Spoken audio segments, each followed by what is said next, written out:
The member for Gilmore. Thank you, Mr Speaker. My question is to the Minister for the Environment and Energy. Will the Minister update the House and describe the action being taken by the government to ensure an affordable supply of energy for hard-working families and Australians?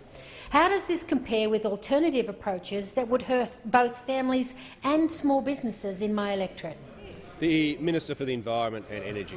Thank you, Mr Speaker. And I thank the member for Gilmore for her question and know that she is committed to lowering the power prices for the businesses and the households across her electorate.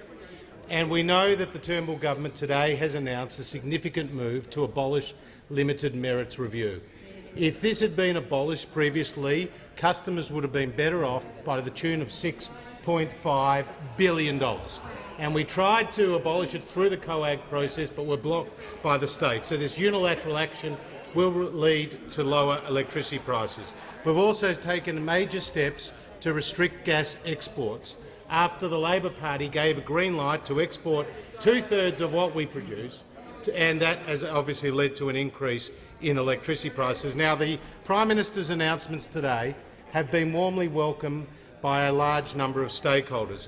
Energy Consumers Australia has put out a press release titled "Energy Consumers Welcome the Significant Leap Forward on Energy." Mr Speaker, we are pleased to see the government put downward pressure on network prices and taking steps to increase gas supply for the domestic market. The Grattan Institute has said today's decision to support the elimination of limited merits review on network pricing will positively impact electricity prices. Manufacturers Australia have welcomed the Turnbull government's intervention in the gas market to protect jobs and urges the state governments to encourage their own gas development, which currently they are not doing, Mr Speaker.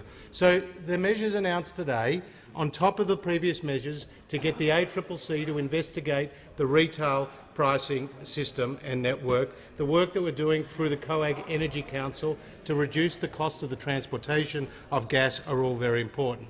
When I'm asked about those opposite, their track record includes doubling electricity prices when the Labor Party was in office. The Leader of the Opposition turns his back, but he was part and central to a government which led to a doubling of electricity prices. We got the cash for clunkers, we got the Citizens' Assembly, we got the pink bats, and we got a $15 billion carbon tax, Mr Speaker.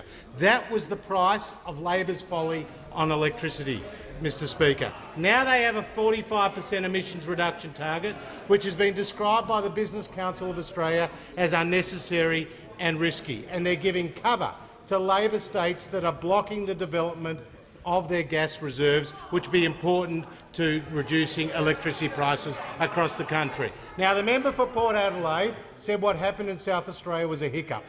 We, on this side of the House, says we must do better. We need to lower electricity prices, get more stability in the system, and today's announcements are a very positive step forward.